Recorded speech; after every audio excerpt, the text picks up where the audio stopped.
Olá, olá, meus amigos e minhas amigas. Meu nome é Breno Dores e eu sou tabelião e professor de Direito Empresarial da Unifev de Votuporanga. E esse é o seu canal do Tabelião. Nós estamos fazendo uma série de videoaulas a respeito de direito societário e na aula de hoje nós daremos seguimento ao estudo das sociedades personificadas, em especial ao importantíssimo Instituto das Sociedades Limitadas. Você não pode perder essa aula sensacional.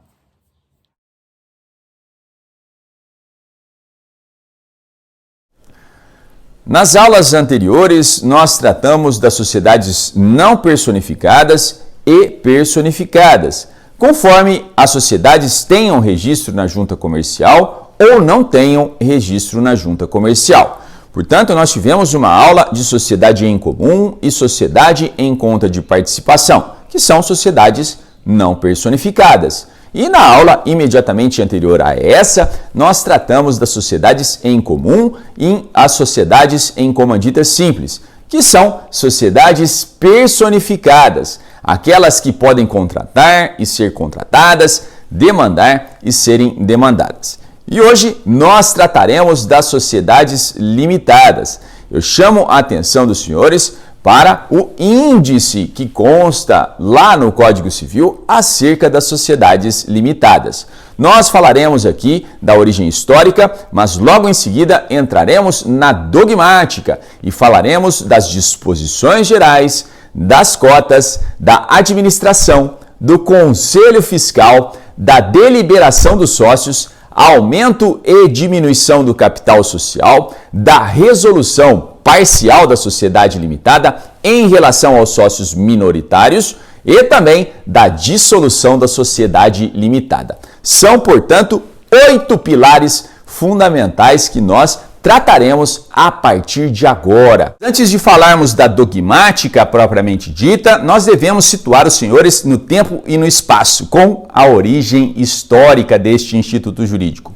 Existe um consenso na doutrina de que a origem das sociedades por cotas de responsabilidade limitada ocorreu na Alemanha em 1892, a pedido de pequenos e médios empresários, da existência, da criação de um tipo societário semelhante às sociedades anônimas. Isso porque as sociedades, a manutenção das sociedades anônimas é bastante dispendiosa, bastante custosa. Então, o legislativo alemão criou a sociedade por cotas de responsabilidade limitada. Então, é mais ou menos um espelho, a sociedade limitada é mais ou menos um espelho do que se pretende com as sociedades anônimas, sobretudo para limitar a responsabilidade patrimonial dos sócios. E a criação desse tipo societário foi muito bem sucedida. E ela chega no Brasil por meio do decreto 3078 de 1919. Recebeu o nome Sociedade por Cotas de Responsabilidade Limitada. Então, faço uma ponderação de que aqui, no nosso estudo de hoje, do Código Civil, nós estamos estudando as sociedades limitadas. Mas, anteriormente, o decreto 3078 tinha um nome diferente, Sociedade por Cotas de Responsabilidade Limitada. Há quem diga que esta nomenclatura antiga seja mais consentânea com o rigor dogmático e jurídico. Mas não vamos nos aprofundar nesse ponto da matéria em específico. Vamos avançar para dizer dos motivos pelos quais as sociedades limitadas gozam de bastante sucesso. E são 2 motivos fundamentais. O primeiro deles é chamado contratualidade. Contratualidade está ligada ao conceito do ato constitutivo contrato social, que dá origem às sociedades limitadas. A contratualidade é a possibilidade, a flexibilidade da alteração das regras do contrato social, com mais facilidade se comparado com os estatutos sociais. O contrato social pode ser alterado quanto à inserção de um sócio, a retirada de um sócio, o aumento ou a diminuição do capital social, a alteração da sede, do objeto e por aí vai. Esta flexibilidade da alteração do contrato social, gostaria que vocês entendessem como um instrumento a favor de você, empresário, ou de você, advogado ou advogada de um empresário. Você pode jogar com esta regra ao seu favor. Pensem bem neste instrumento.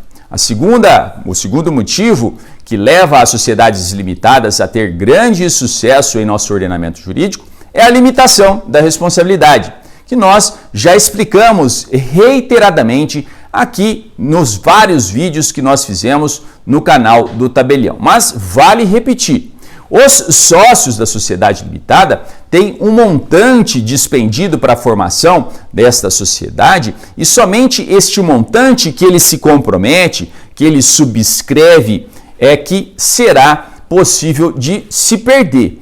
Tudo o mais que esteja fora deste montante comprometido pelo sócio não pode, como regra, obviamente, ser avançado sobre o patrimônio pessoal dos sócios. Qual é a regra da limitação da responsabilidade, então? Os sócios respondem com seu capital particular pelo montante subscrito, comprometido e não integralizado, não pago, não quitado. Veja, tudo aquilo que há a título de propriedade de cotas e valor de cotas por parte deste sócio é o limite que ele perderá. Então, se ele integralizou, ele só vai perder aquele valor que ele integralizou. Mas se ele não integralizou, ele poderá perder esse montante que ele subscreveu, que ele se comprometeu no contrato social.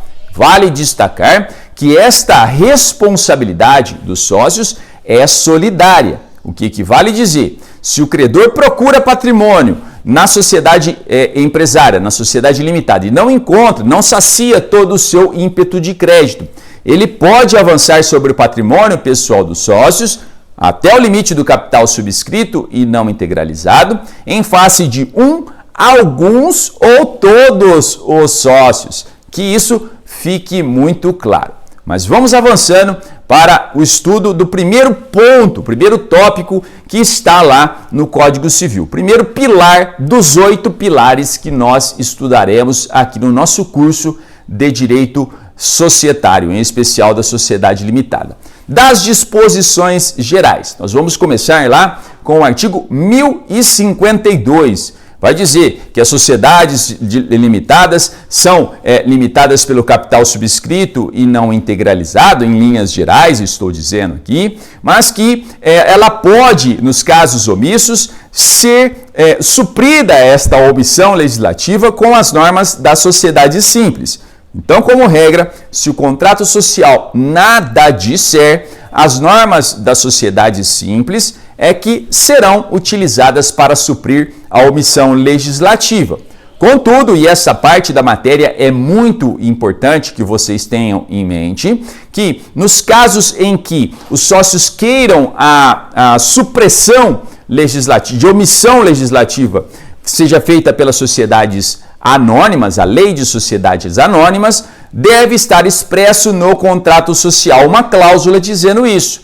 Nos casos omissos, aplicam-se as regras da Lei 6404 de 76, equivalente à Lei de Sociedades Anônimas. Vai mudar alguma coisa, professor? Vai mudar sim. Por exemplo, é possível que se crie um conselho de administração, um conselho administrativo, é possível que se criem cotas preferenciais, e aí nós estamos falando algo semelhante às ações preferenciais que existem nas sociedades anônimas, o conselho de administração, como eu mencionei, que não está expresso no Código Civil, mas que existe na lei de SA. Então, isso tudo tem que estar na cabeça daquele que constitui a sociedade. Se ele não tem interesse em pontos da sociedade da lei de SA, ele pode se utilizar da supressão da omissão legislativa apenas com o capítulo da sociedade simples. Mas, não, eu quero criar mecanismos que me autorizem a utilizar a lei de SA. Então, ele coloque expressamente no contrato social esta disposição para dizer que nos casos omissos aplicam-se as normas da lei de SA. E vamos tratar agora das cotas, esse importante instituto das sociedades limitadas. É possível afirmar, a partir do 1055 e seguintes do Código Civil, que as cotas podem ter valor igual ou desigual. O que equivale dizer que uma cota pode ter um valor de R$1, e outras cotas de valor diferente deste R$1, R$2, R$5. Isso os sócios devem decidir. Algumas observações importantes quanto às cotas. Não existe prazo para a integralização das cotas. Não existe essa norma determinando um prazo, nem tampouco há necessidade do pagamento imediato dessas cotas. E é importante dizer ainda que não existe a imposição de uma norma dizendo qual é o capital social mínimo a ser constituído. Outras observações importantíssimas com relação às cotas. Os sócios não podem fazer a integralização apenas e tão somente com serviços. Esta é uma determinação expressa do Código Civil. Diferentemente das sociedades simples, as sociedades de advogados, de engenheiros, de profissionais intelectuais. Estas sim podem ter o capital social subscrito e integralizado com serviços. E uma outra observação importante diz respeito a uma normatização da Instrução Normativa número 38 de 2017 do DREI, que determina que não se pode integralizar as cotas com lucros futuros. Os sócios, quando fizerem a integralização das suas cotas com créditos, devem responder pela solvência do devedor deste crédito e também em casos de evicção, perda deste direito de crédito para um terceiro. Os sócios podem ainda integralizar as suas cotas por meio do oferecimento de bens imóveis. Nesse caso, existe uma regra específica e importante que vocês devem ter em mente. Se houver uma estimativa de valor equivocada por parte do sócio que fez esta integralização com bem imóvel, todos os demais sócios respondem solidariamente pelo montante equivocado. Vamos exemplificar melhor para vocês entenderem. Se um sócio oferece um bem imóvel que diz que vale R$100 mil, mas na verdade este mesmo bem vale R$70 mil, nós temos um saldo equivocado de R$30 mil. Este valor deste saldo equivocado de R$30 mil faz com que todos os sócios respondam solidariamente por esse montante de R$30 mil pelo prazo de 5 anos. É importante acrescentar ainda que os sócios podem integralizar as suas cotas com ações e cotas de outras sociedades empresárias. É totalmente lícita esta postura. Muito importante que se faça esclarecer que a integralização, via de regra e de maneira geral, permite que seja concretizada com todo tipo de bem ou direito que tenha valor pecuniário. E uma observação importante é que não se exige um laudo de avaliação, diferentemente do que ocorre nas sociedades anônimas. Vamos avançando um pouco mais para tratar do caso da possibilidade de condomínio de cotas. É lícito o condomínio de cotas? Uma cota ter 2 ou mais proprietários? A resposta é sim, é possível, quando houver uma transferência, uma sucessão de cotas. Nesse caso, nós temos aí 2, 3 herdeiros, donos de uma mesma cota.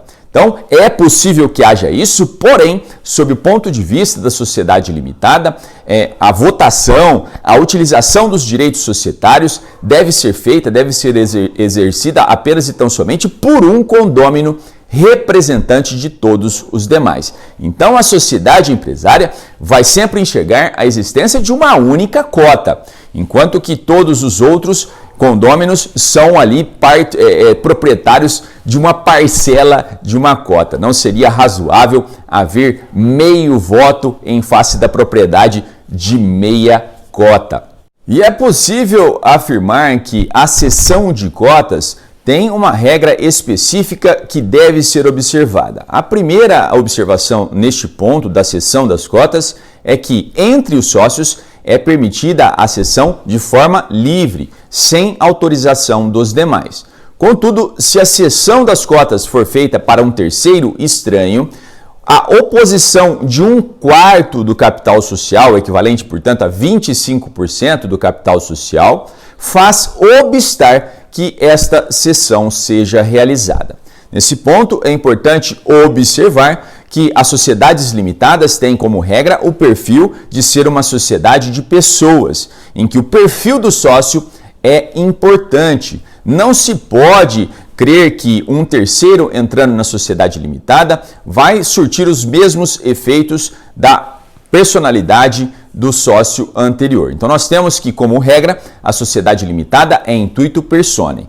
Entretanto, pode haver uma disposição expressa no contrato social autorizando a cessão destas cotas de maneira livre. Quando isso acontecer, nós temos uma mudança de perfil. E aí, então, a sociedade limitada é considerada intuito pecuniae.